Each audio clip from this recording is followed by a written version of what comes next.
Hello, everyone. Today is the anniversary of the birth in 1898 of Paul Robeson, whose wonderfully deep and resonant bass voice enchanted us with many renditions of African American spirituals, as well as lots of other songs.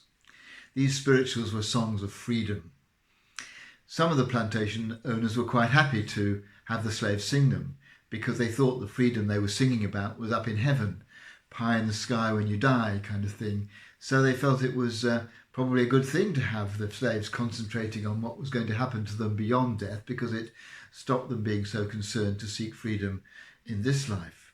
However, that's not actually what the songs were about, of course.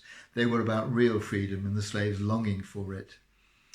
And Harriet Tubman, who organised a series of safe houses using anti-slavery activists to give a route for slaves when they escaped, used it as a code. She would change the words so that a certain type of wording meant that it was safe to proceed, and another kind of wording meant that you had to stay put because it would be dangerous to move on. But she managed to get 70 slaves to freedom using this underground network and songs like Go Down Moses.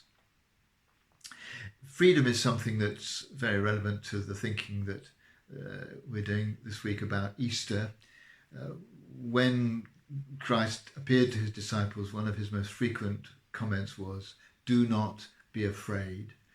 And freedom from fear is one of the great gifts of the resurrection.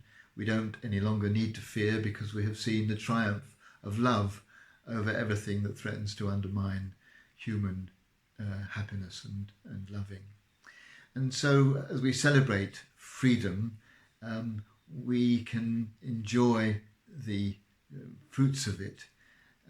Here in this country, we're free to say what we think, to lead, most of us, a moderately comfortable or perhaps very comfortable life, and free just to be ourselves. But of course, there are many places in the world where there is not that amount of freedom.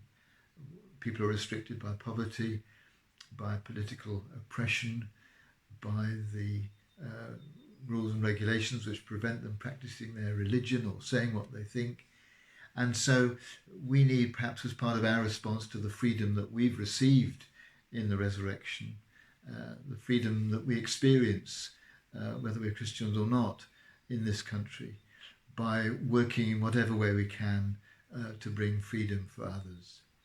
And it's a real freedom. It's not a freedom that we'll only get when we arrive in heaven. It's a freedom that sets people free here and now, and a freedom worth fighting for other people, and really enjoying when we have it ourselves.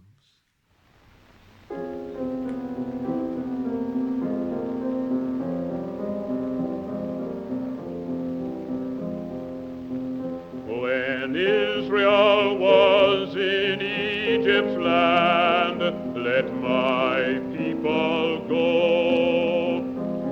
Oppressed so hard they could not stand, let my